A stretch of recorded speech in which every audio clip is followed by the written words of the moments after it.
કેમ છો બધાય? મિત્રો, અત્યારે વરસાદ નથી આવતો. ખૂબ મોટો ગંભીર મુદ્દો આપણા બધા માટે છે. કારણ કે આ બાપો વરસે નહીં તો આપણી ઓજરી છોટી જાય.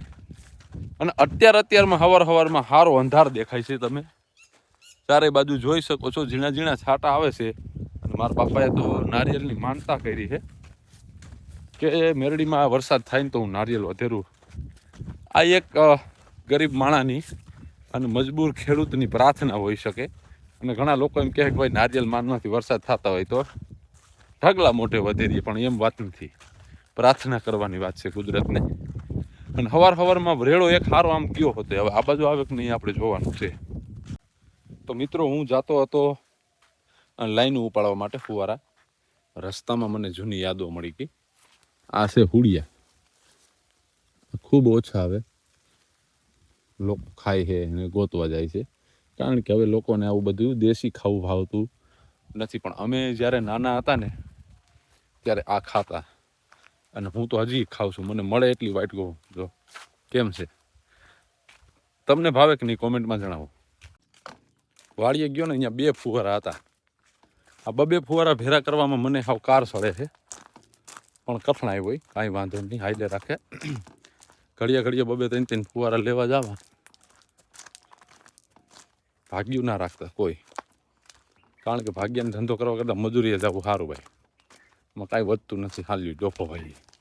તો મિત્રો, પાછો હું અહીંયા લાઈન લેવા માટે આવ્યો હતો. પણ અહીંયા 3ની વાત હતી, 1 નીકળી, 2 તો હું પહેલાં લઈ ગયો તો, બીજી 2 હતી નાની હતી.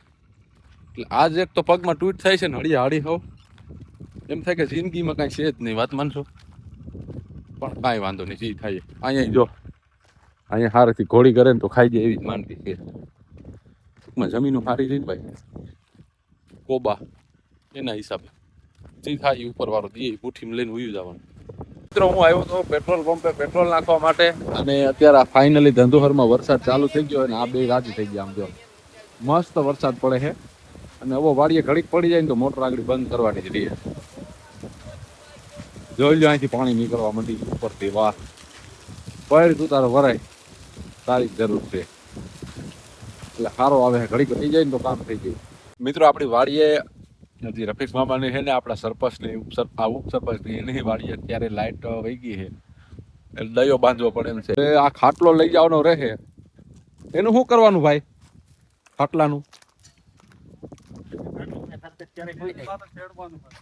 तो ये जो बंदा दिख रहा है वो यहाँ से काफी दूर का है, 1500 किलोमीटर दूर का बंदा है भाई, इंदौर का बंदा है. और लाइट चली गई है यहाँ पर देखो.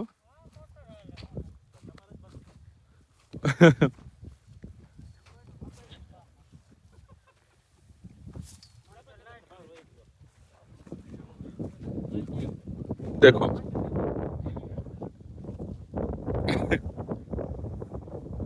આવું કઈક વાતાવરણ છે અમારું.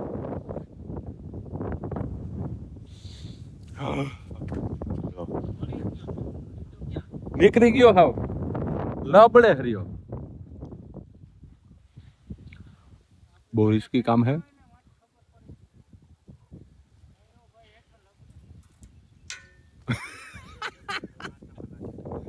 નીકળી ગયો હાવ ભાઈ, હાવ નીકળી ગયો.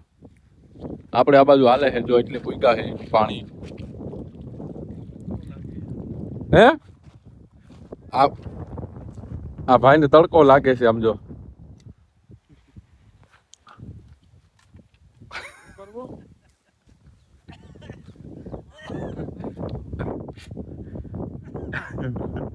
જો તમે ઓલો પાણો ગોળ ગોળ આવે ને પડી ગયો છે.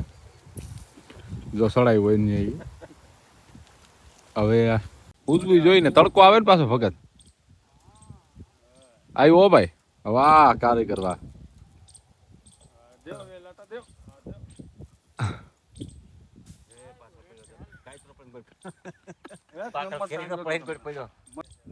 એ વાત એની હાસી છે. તો ભાઈ હું ઓલી મોટર ચાલુ કરી જાઉં બરોબર. હા ભલે ચડાવી દેતા કાંઈક. મિત્રો, ફાઇનલી આપણો 5:30નો સમય અને લાઇટ વહી ગઈ છે.